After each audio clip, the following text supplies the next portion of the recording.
newcomers that are on Zoom. We're getting ready to get started.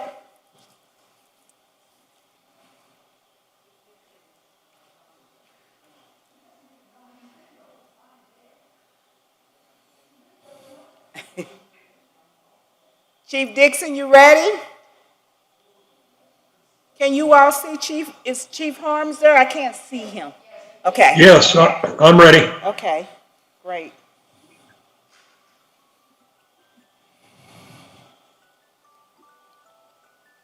Angela, can you see me now? Yeah, I can see you now. My condolences. All right, candidate, you can begin. You'll have 3 minutes for your introduction. Good morning, everyone.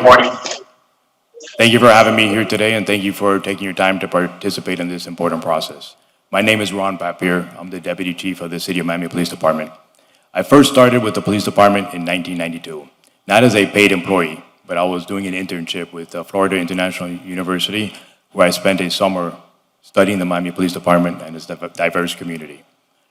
At that time, I fell in love with the police department. I knew this is where I wanted to have a career in law enforcement. I joined the police department as a police officer in 1994. I knew I wanted to move through the ranks, so in 1998, a sergeant's exam was offered, and I applied and was promoted through the promotional exam process. A few years later, actually in 2004, I applied to be a lieutenant and was promoted through the same process. In 2006, the chief at the time, John Timoney, promoted me to the rank of commander. I was in charge of the Coral Way and the Brickell area neighborhoods of Miami.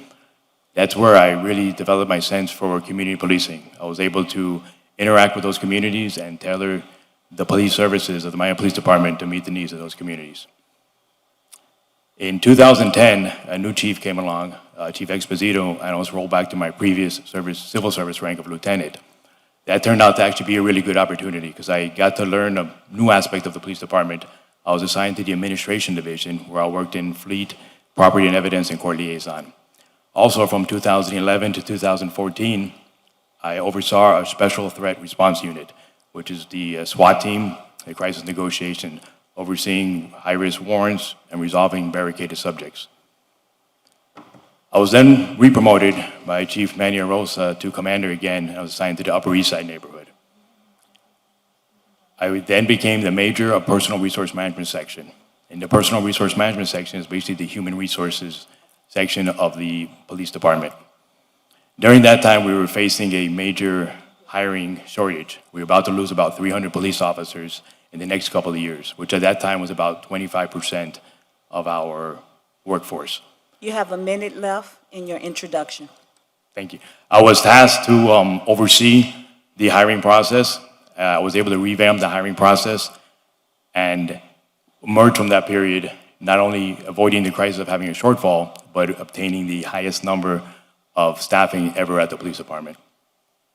I was then promoted to administrative chief and then to deputy chief.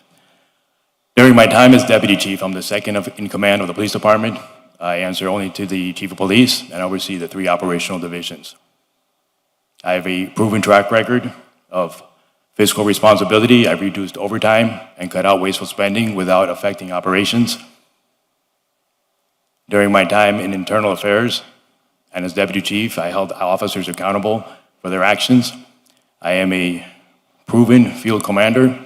I directed the operations of our department through several challenges to include major storm operations, our response to major events, as well as this emerging pandemic. Time is up. We can start the question portion. Thank you. First question.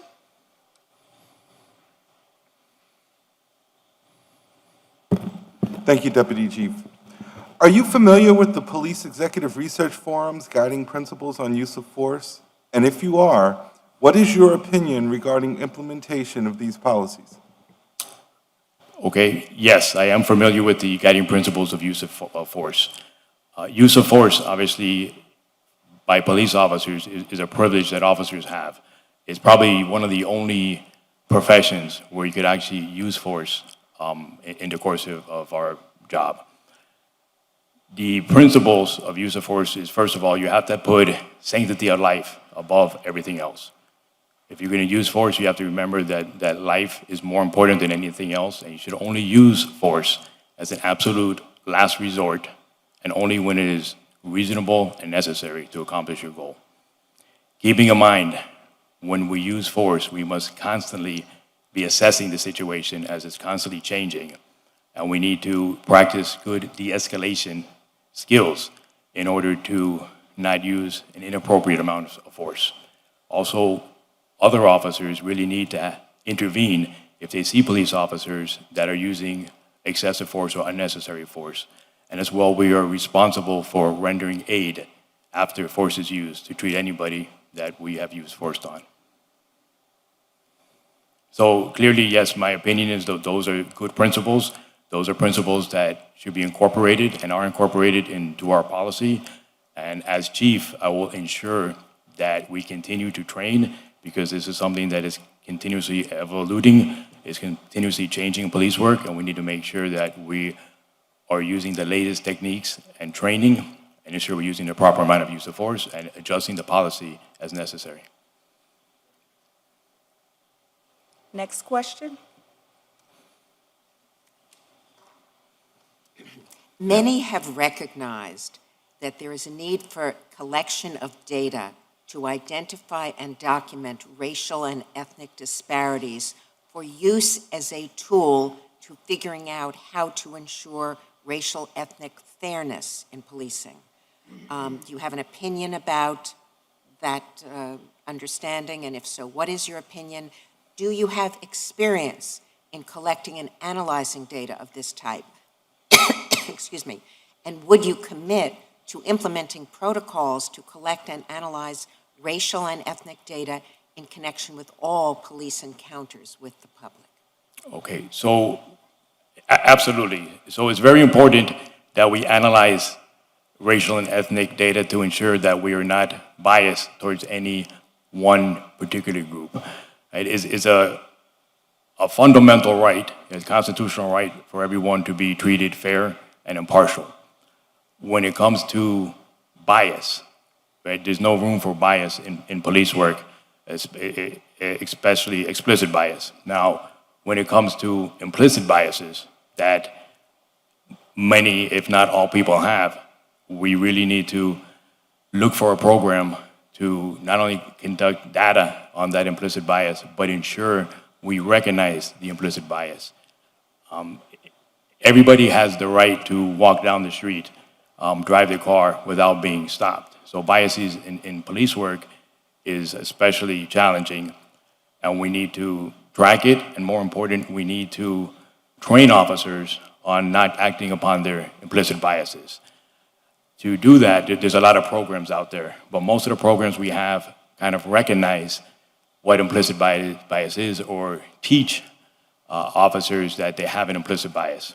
What we need to do, and as chief, what I would do, is find a program which they exist, where not only do we teach officers to recognize that they have this implicit bias, but give them the tools to correct this implicit bias, so we can continue to monitor them, make sure they're no longer acting upon the biases.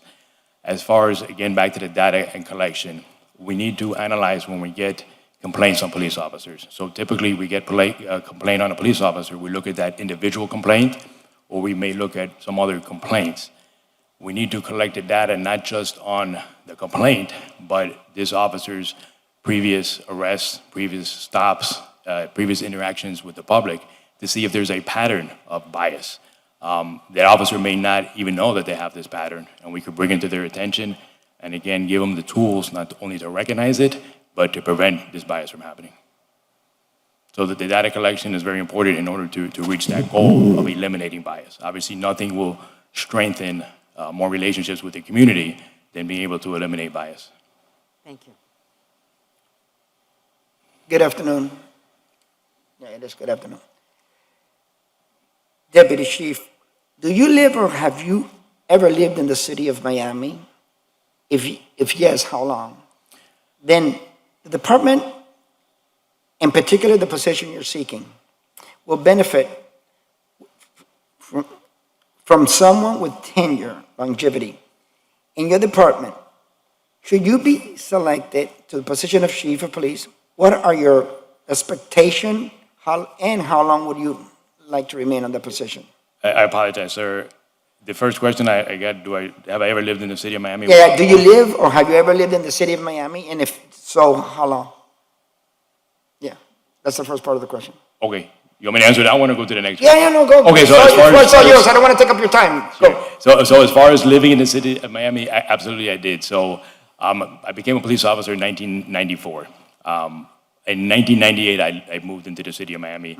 I was a resident here for about 11 or 12 years until the time I got married, and I needed to find a larger house than the one I lived in. I still own property in the city of Miami. I do not currently live in the city of Miami. Okay, and the second part of the question, if you were selected or chosen to be the chief of police due to your tenure, where would you like to take the department and how long would you like to stay as chief? Where do I plan to take the department and how long would I stay? As the current chief? Well, where would I plan to take the department is a good question. So there's really three things that I look at, kind of my vision towards the department. The first thing is certainly lowering crime. As the police chief, I will be responsible for the safety of the community. And in order to be responsible for the safety of the community, I would have to lower crime. I will lower crime through, I have several strategies. I don't know if you want me to get into them now, of how I No, lower crime. I don't want to take your time. Okay, so I have several strategies, which will be, through data analysis and through technology, plan to lower crime, in particular violent crime, as well as property crime. My second thing would be to be a good steward of the finances, to be fiscally responsible. In the past, and I will continue to reduce unnecessary spending. I would aggressively seek after grant opportunities, continue to better manage our resources, as well as explore the possibility of a police foundation. And the third thing I would do is continue to build better trust and community involvement with the community. That's pretty much the cornerstone of the way I envision moving the police department. I envision moving the police department more towards a customer service-oriented department. In order to do that, I would obviously need to listen and understand the needs of the residents of each particular community. I would conduct surveys, I would meet with individuals, and I would have our officers engage with the citizens on a daily basis. And one of my goals as chief would literally be have a member of this Miami Police Department knock on every single door of every resident and have a conversation with them. And that's kind of basically what community policing is. Getting to know the members of your community, having them get to know you, and just engaging in everyday conversation. Thank you. Next question. Chief Harms? Chief, many officers in various agencies around the country do not present a good appearance. They're out of shape, overweight, and they lack a professional appearance, which certainly would help them in their day-to-day activity. And many of those officers are in the city of Miami and meet that criteria. What would you do to initiate programs that would address those issues that would be beneficial to the officers, the administration, and the community? Sure. So I couldn't agree with you more. I think appearance is extremely important in law enforcement. I think if you're going to be taken seriously by the community, if you're going to be a person of authority representing the police department, you need to look the role. You need to dress properly. Your uniform needs to be worn correctly. When it comes to fitness, it is a huge issue in law enforcement. Not only being physically fit provides a better appearance and more professionalism, but also it is a health and safety issue. As the chief, as the major, when I was in personal resource management, I was over both the hiring and the health services unit. During that time, I was able to speak to the then assistant chief. We had an opening in our fitness unit. The classification was fitness trainer, but really at that time, the person retiring was more of a fitness maintenance person, kind of cleaned up the gym. What I was able to do is speak to the assistant chief about changing that classification to have more of an expertise to be a fitness trainer, to have a degree in exercise physiology, and incorporate that into our gym. So we did do that. We hired that person. Most recently, especially during the COVID pandemic when gyms were closed, we were able to put on training classes at the police station, outside CrossFit type exercise classes, which we encouraged officers to participate in.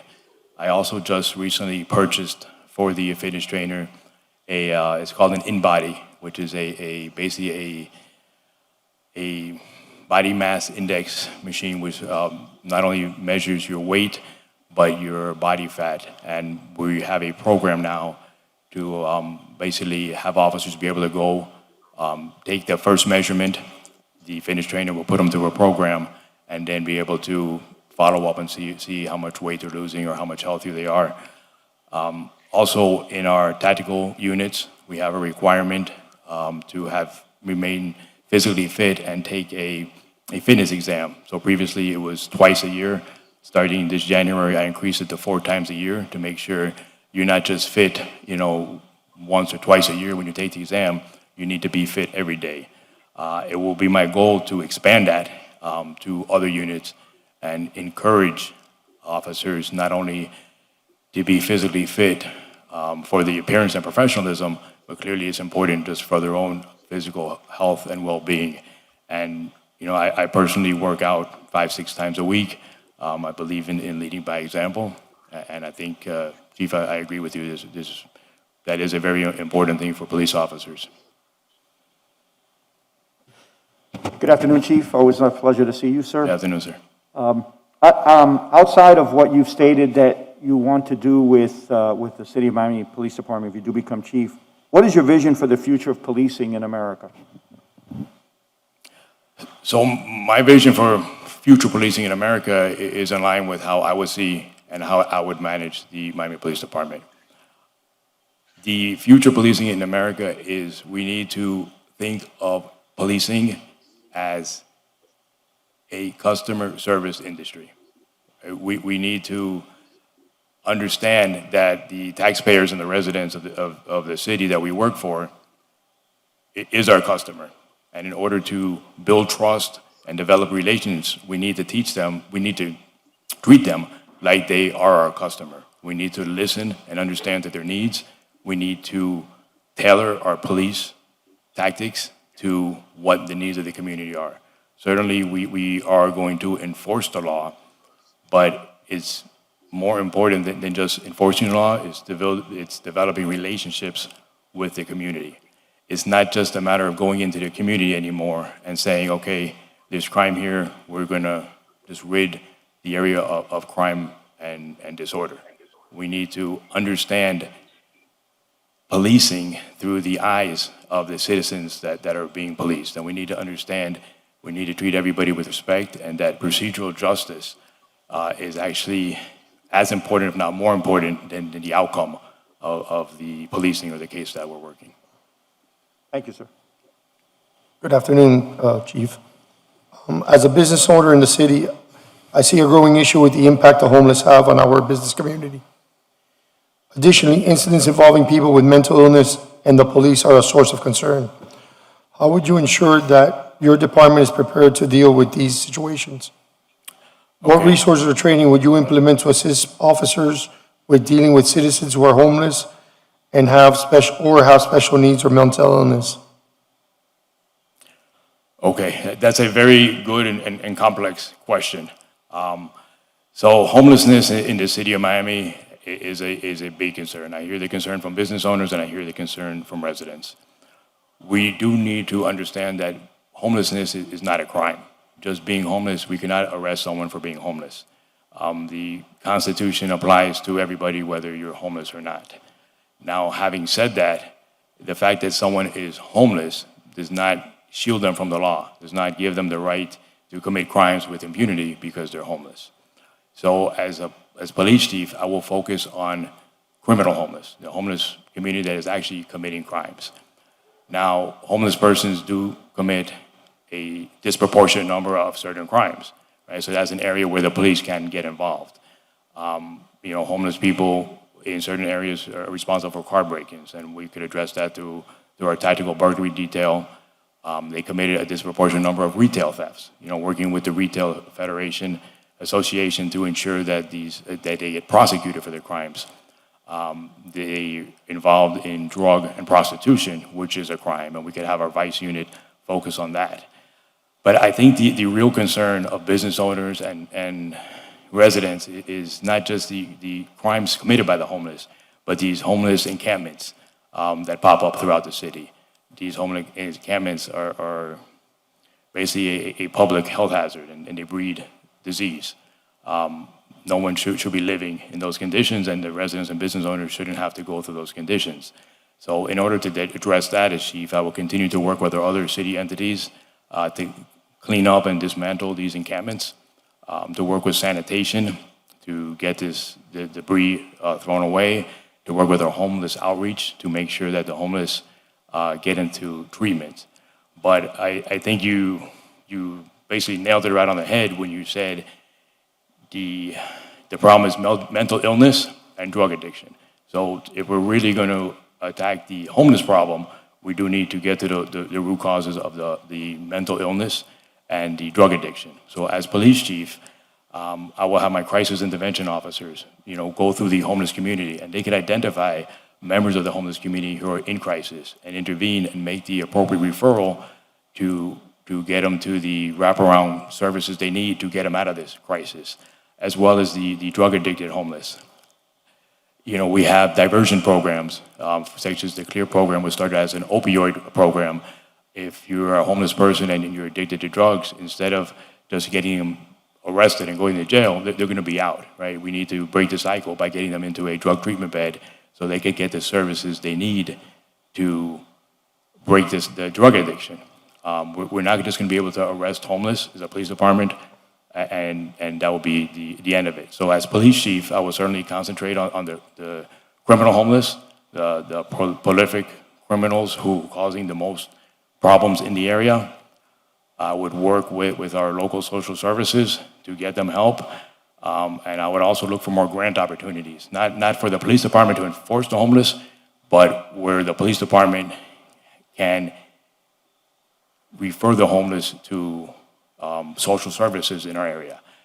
The police department is not going to be the end-all solution to homelessness. The only way we're going to end homelessness is to get permanent housing for those, and we need to get them off drugs. We need to treat their mentally ill.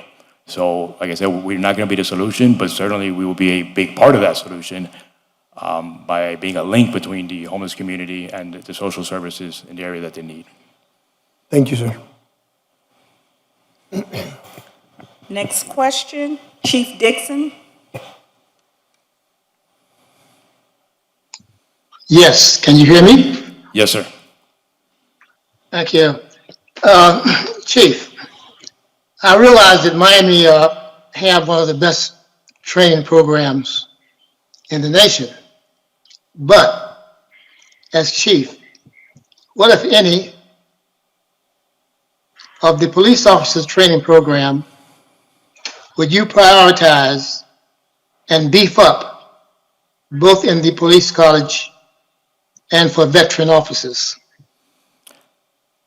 Absolutely. So the training that I would beef up is the training that I kind of spoke about, in the sense of we need to develop a customer service industry. The police department needs to be more customer service oriented when we deal with the public. Additionally, something we miss, so we do cultural diversity and sensitivity training, but something we really miss in training in the police department is the history of policing and understanding why certain individuals in certain communities do not like the police. You have a police officer who came on, let's say 2, 3, 4, 5 years ago, who thinks, well, I don't understand why this community doesn't like me. I treat them well. I've never offended anybody. I think we really need to do, and as chief, I would implement a history of policing program, because let's face it, the reality is we have not always, as a police department, treated people the way they should be. And I think we need to, like I said, see the eyes of policing to those who are being policed and understand the history of policing and why there's a lot of distrust in the community. And not just the local community, there's a lot of people who come from other countries who the history of policing over there was not well. So we need to understand the history of policing. Like I said earlier, we really need to understand implicit bias, why everybody has the implicit bias, and more important, the tools so we could correct that bias. We need to understand procedural justice. All these will provide a better police officer to serve the public and serve the community as a whole, and continue to build trust with the community based upon understanding. Thank you. You have finished the interview, question portion of your interview, and now you will have 5 minutes for your wrap-up. You may begin. Thank you. Again, thank you very much for having me here today and giving me this opportunity. I don't just view this as an interview to advance my career or just another promotion. I don't just want to be the next chief of police of the Miami Police Department. I want to do the job of chief of the Miami Police Department. I have a unique experience being the deputy chief of police for the last 3.5 years, overseeing the day-to-day operations, overseeing the 3 divisions of the police department that qualifies me to be chief. I have a clear knowledge and understanding, as well as I have a clear plan of how I will lead the police department. Like I said earlier, I'll reduce crime through data-driven initiatives. I will focus on our most prolific offenders and ensure that we build good prosecutions.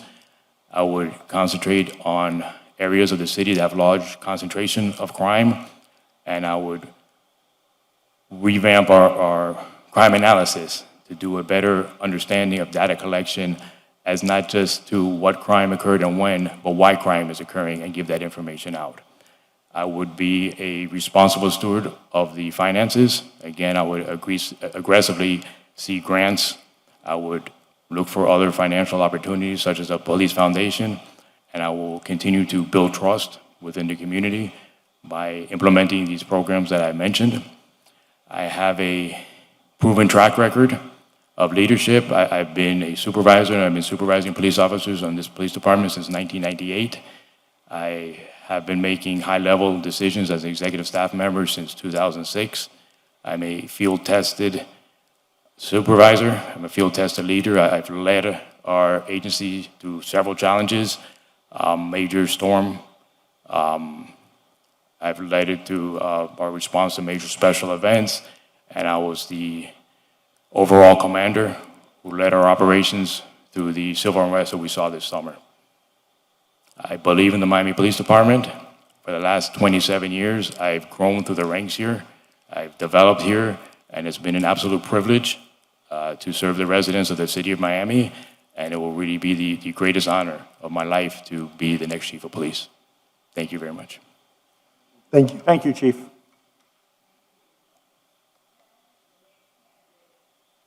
Panel, the next candidate is on their way down.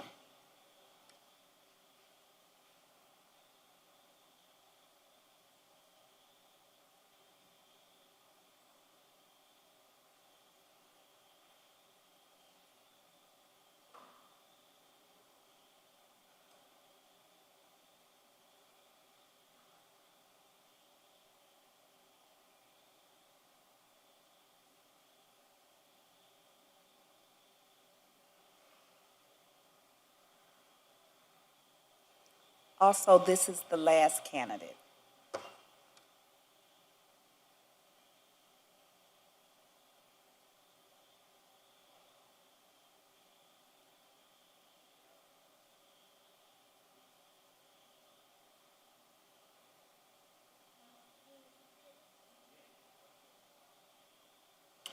The set, oh, we haven't had a chance to clean that one, so you take them to the, okay.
Good afternoon. Good afternoon.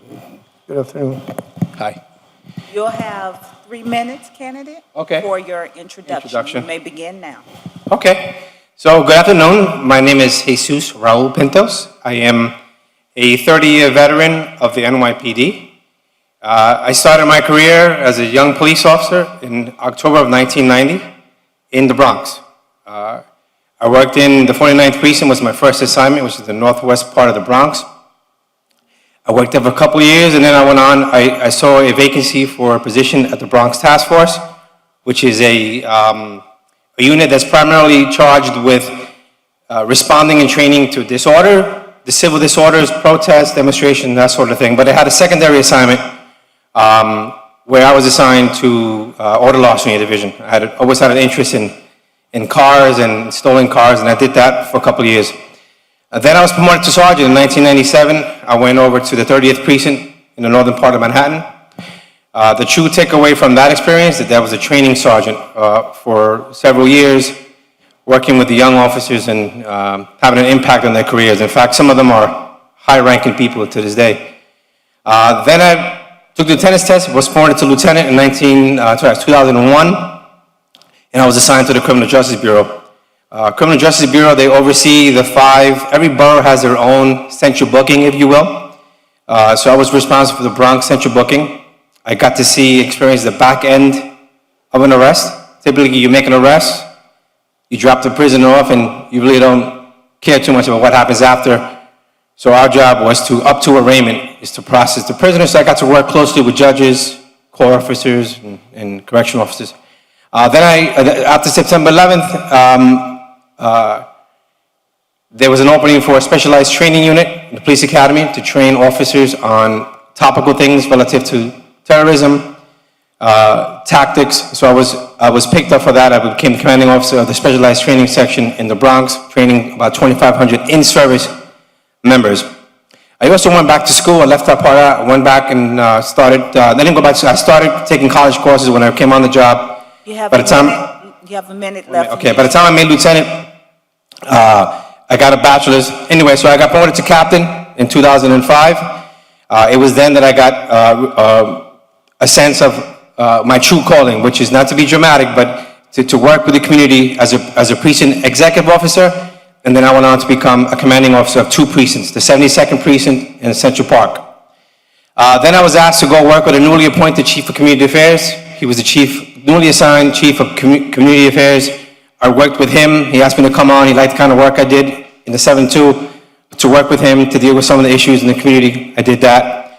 While I was there, I got a call from the police commissioner's office, Commissioner Bill Bratton.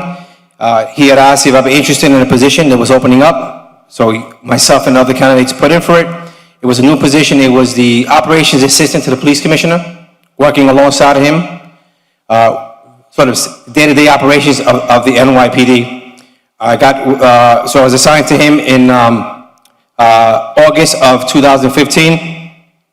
And then I worked with him, got promoted to deputy chief, March of 2016, stayed working with him until he retired in September of 2016. Then I asked to go back to the Bronx to do what I like to do best, which is go on patrol, work with the people, do some crime fighting, problem solving, and again, do what I like to do best. So that's a quick synopsis of my career. First question, please. Thank you. Deputy Chief, are you familiar with the Police Executive Research Forum's guiding principles on the use of force? And if you are, what is your opinion regarding implementation of these policies? Well, yes. So I am familiar with it. The whole idea of de-escalation, the idea of crisis management, and the idea of slowing things down is, I talk about this all the time, we have to sort of reimagine policing. The definition of policing has changed.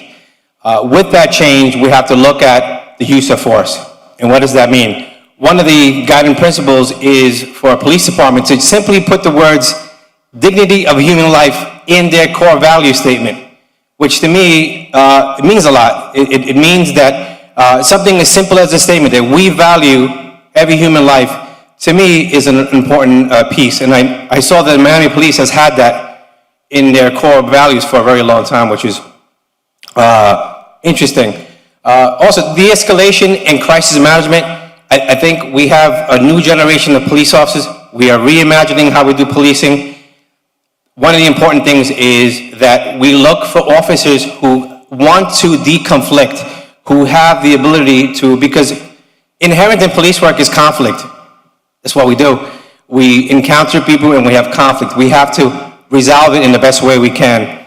And slowing things down is important. When I was a young police officer, they didn't necessarily teach me to slow things down. They taught me to get a handle on a situation and try to manage it as best you can and keep yourself safe.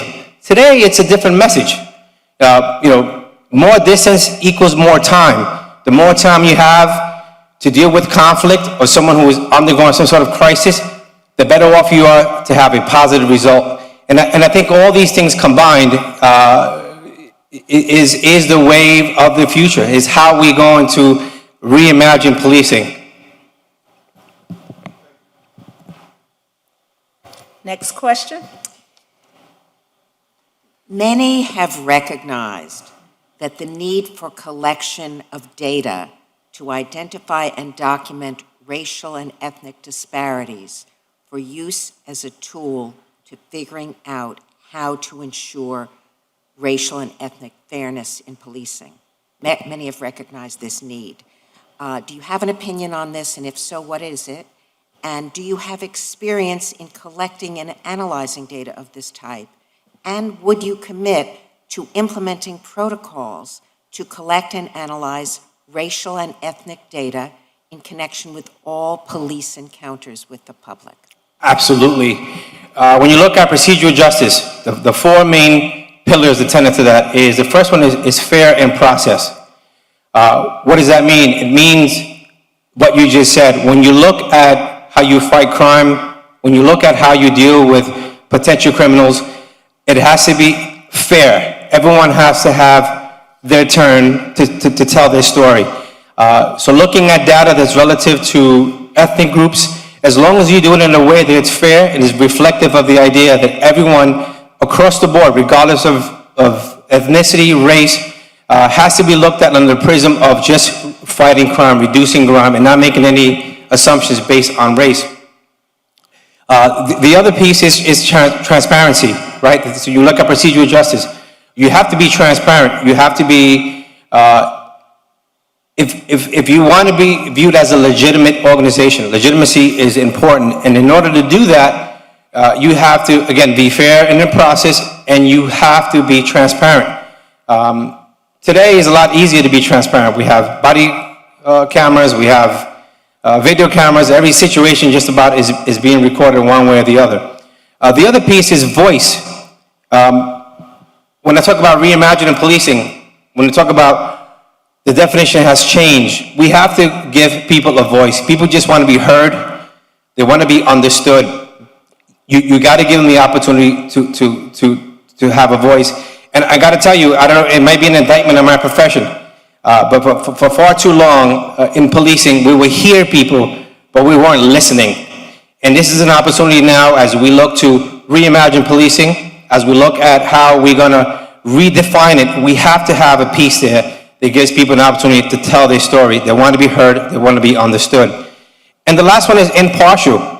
You have to be impartial, and impartial starts even with your own people. How do you treat your own employees? It's one thing to tell cops, you better treat the public impartially, but we're not treating them impartially. So the message has to be starting at home, and if we want our cops and officers to do this to the public, it has to start right in your own home. Next question. Good afternoon. Sorry for the wait. I know you've probably been waiting here quite a while. No, that's fine. On the behalf of the city. I had a real nice view of the bay, so I wasn't complaining. I'm going to alter my question because basically it wouldn't apply to you. It's more of the local. But where would you vision yourself taking the City of Miami Police Department if you are given the opportunity to be its leader? And where do you see the flaws that it might have today? You know, when I looked at the Miami Police and I was researching it, what I saw is a department that's very professional, made up of a bunch of men and women on the leadership of Chief Colina, have reduced crime to historic lows. They've made Miami one of the safest cities in America. However, there's always room for improvement. When I worked for Commissioner Bratton, he would use a medical metaphor to describe how he would look at something and identify problems. He would say that he would do a CAT scan of the agency, much like a doctor would do a CAT scan of a patient, to identify areas that needs to be addressed, and then come up with a preventive medicine approach. How do you fix it? What do you need to fix, and how do you fix it so that a mole doesn't become a cancer? What I think I'm going to find with the Miami Police, I'm going to find a healthy patient, but there's going to be preventive things that we need to do. There are some issues facing the Miami Police. Crime being that one. If you've been watching the news in Miami, we've had some serious issues with gun violence. Starting back in December of 26th, a broad daylight shooting up in the northern part, 1:30 in the afternoon, 3 people shot, one was a juvenile, 4 blocks away from the North District Police Substation. And then if you go forward to a few more shootings, multiple shootings, they had the most recent shooting on the 16th where a 6-year-old Charles C. Saunders was caught in a crossfire. That's terrible. That's an issue. So whoever the incoming chief comes in, need to identify that, need to get ahead on that, because there is a national trend of increasing gun violence. And some would say it's because of the pandemic, some would say because of the criminal justice reform, some would say because of George Floyd type of thing. But that's a serious concern. It should be to every police chief. What's happening, New York City, for example. New York City ended last year, 20 compared to 19, up 97% in shootings, almost 100% in shootings, up 44% in homicides, 20 compared to 19. Miami Police, as of December 8th, they were up 23% in homicides. Miami-Dade County, up in homicides. So there's a troubling trend. So that's an issue that needs to be addressed ASAP. And the other issue is the pandemic effect on revenue streams, on budgets, and that translates into police budgets. So the idea that we have to do more with less is more true today than ever before. So that, the crime, the community outreach is another piece. Because of the pandemic, we haven't done a good job in re-engaging the community or engaging the community for obvious reason. We need to get back into that ASAP, because that pays big dividends. When you're out there talking to the community, engaging the community is very, very important. So I hope that with the vaccine rollout, the comfort level starts to go up, we get back to doing that, because that's very, very important. Thank you. Next question, Chief Harms.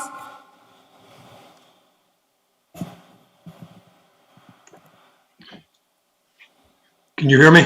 Yes, sir.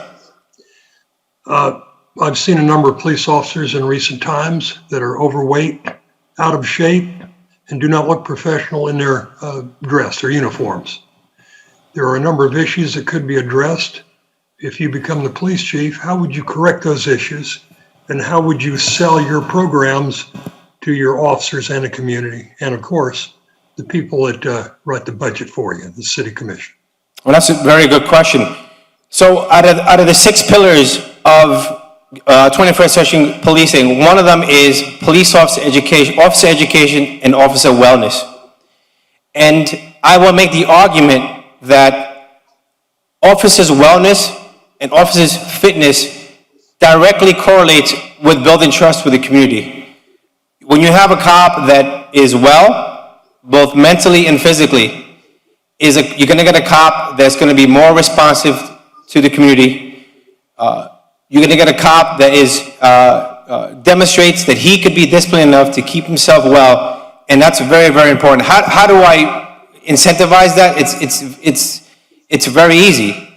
First of all, I would make the pledge, if you will, that being healthy is important. I think this crisis if it taught us anything, this coronavirus crisis, that you have to be aware of your health. I think those that are adversely affected by this virus are the people who, I know I hate to say that, but did not take care of themselves. So if there's any lesson to be learned, that's an important lesson. So you need to first make, sort of pledge that they should take care of their own health for good reason, and you can incentivize it with perhaps, with giving points for a promotion exam. Perhaps you could do other things to incentivize them, but I think it's going to be easier to sell today than it was a year ago, because the coronavirus pandemic has taught us that very important lesson. You have to take care of yourself. Next question. Thank you, Chief. Thank you for flying down here. Thank you. Thank you for having me. Beautiful city. Aside from what you see as the potential steps you would take as the Chief of Police of the City of Miami if you are appointed, what is your vision overall for the future of policing in America? For policing in America, it's what I said before. It's reimagining police, making sure that we have police officers, this new generation of police officers that understands that we police differently than the TV shows from the old will demonstrate. We don't police that way anymore. People want something different from us. So the policing has to be the idea that is the traditional policing and the selling point that we used to have years ago from watching TV shows, that's changed. I see a police department where we get candidates that have empathy, that are compassionate, and they're naturally inclined to deconflict. I think those are the best candidates for police work today, and I hope that as we look at policing, police leaders start looking at candidates fitting that new norm, if you will. Being empathetic, so putting yourself in someone else's shoes is very important. Being compassionate, so you put that into action. You put yourself into someone's shoes and then you say, you know what, if I was in this situation, how would I treat this person? And people who could deconflict, this idea that, you got to rush into something and your training is important, but I think we need to focus on who we bring on to be police officers and how do we redefine policing to be different than what we knew before. Thank you. Thank you. Good afternoon. How are you, sir? As a business owner in the city, I see a growing issue with the impact the homeless have on our business community. Additionally, incidents involving people with mental illness and the police are a source of concern. How would you ensure that your department is prepared to deal with these situations? What resources or training would you implement to assist officers with dealing with citizens who are homeless or have special needs or mental illness? Again, another good question. Believe it or not, I watched the commission meeting all 4 or 5 hours, the last one, from home. And I know Commissioner Carollo and Commissioner Watson raised the issue of homelessness. And I saw Commissioner Carollo's frustration, and I know why he's frustrated. The issue of homelessness, we cannot arrest our way out of that situation. We just cannot. It doesn't work. Enforcement is one important piece, right? We're not gonna allow you to defecate in the street or to have sex in the street or to block the street. That's one piece. But homelessness, as you know, there are other factors, right? We have a mental health issue. We have a substance abuse issue. Very few people who are homeless because they're down on their luck. They lost their homes. Very few people, and those people typically get help. So the people you're dealing with that's left over, those are people who have mental health issues. So what I think we need to do here, and again, the benefit of having an outsider perhaps, is that we can hit the restart button. I think that maybe the city managers or whoever needs to put together a working group with all the stakeholders. We're talking about police, of course, being a major part, advocates, human services, the green shirts they call them here, the business owners who own shopping carts. I know Commissioner Carollo had an issue with that. We'll bring them in. The prosecutor's office.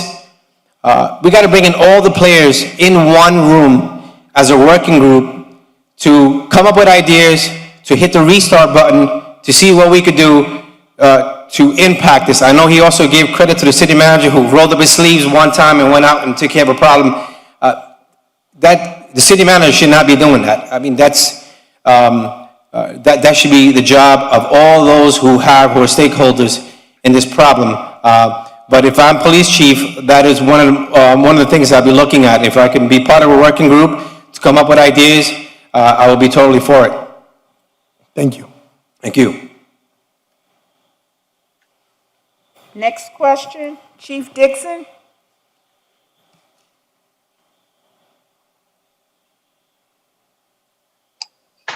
Thank you. Can you hear me? Yes, sir. Thank you. Chief, as chief, what, if any, of the police officers training program would you prioritize and beef up both in the police college and for veteran officers? It would have to definitely be de-escalation training, crisis management. Those are the two important pieces relative to training today. If you watch what's happened in the last how many months with conflict with the police in the community, some of them didn't turn out too well, has to do with the lack of training. You know, when you're a police officer, you're trained and you revert to your training. You have that muscle memory. So if that training is inadequate or out of date, you're going to get an inadequate and out of date response from that officer. So you got to make sure that you have, first of all, cutting edge, whatever term you want to use, equipment along with training. A lot of lessons have been learned from the last couple of events in policing in the United States. So there's a lot of departments doing a lot of things with deconflicting. I know you mentioned PERF before, the Police Executive Research Forum. They did a whole study on de-escalation training, crisis management, slowing things down to buy yourself a little more time. That's very, very important. And I would like to also introduce a community engagement piece to the recruit basic training. Emphasize on that, the importance of engaging with the community, building trust, and making the community your partner, if you will, in dealing with issues of crime or disorder. Thank you. Thank you. Okay, candidate, that concludes the question portion of your interview. You have 5 minutes to do your wrap-up. You may begin.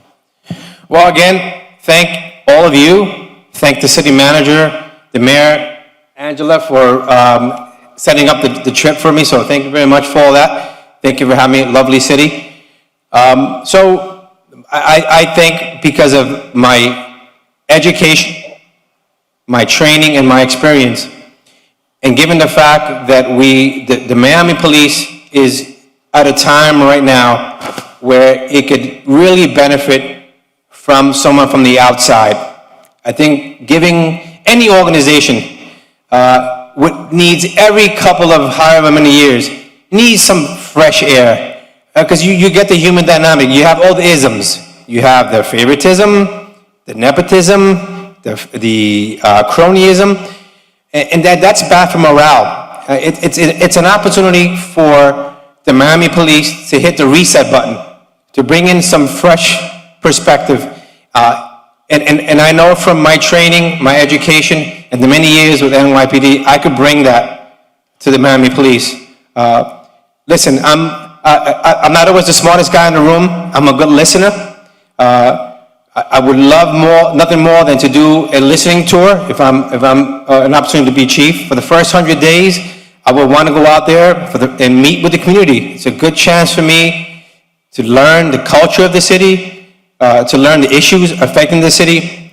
And it's a good way for me to identify where and what we need to do to deal with some of the issues of crime, very, very important, and the issue with building trust. Because I think those are the big issues, the hot ticket items that are affecting policing today. So the Miami Police, whether it's me or someone from the outside, I think we're at a time where the Miami Police in the city of Miami, the residents, could really benefit from someone who has that fresh perspective and has the experience that I have, having done it for 30 years in the largest city, the largest metropolis in the country, and worked with a police commissioner day to day that was part of running a department as big as our department. But again, thank you very much. It was truly a pleasure, and all the best. Thank you. Thank you. Thank you, have a nice day. Thank you. Panel, please don't leave. The manager would like to say something.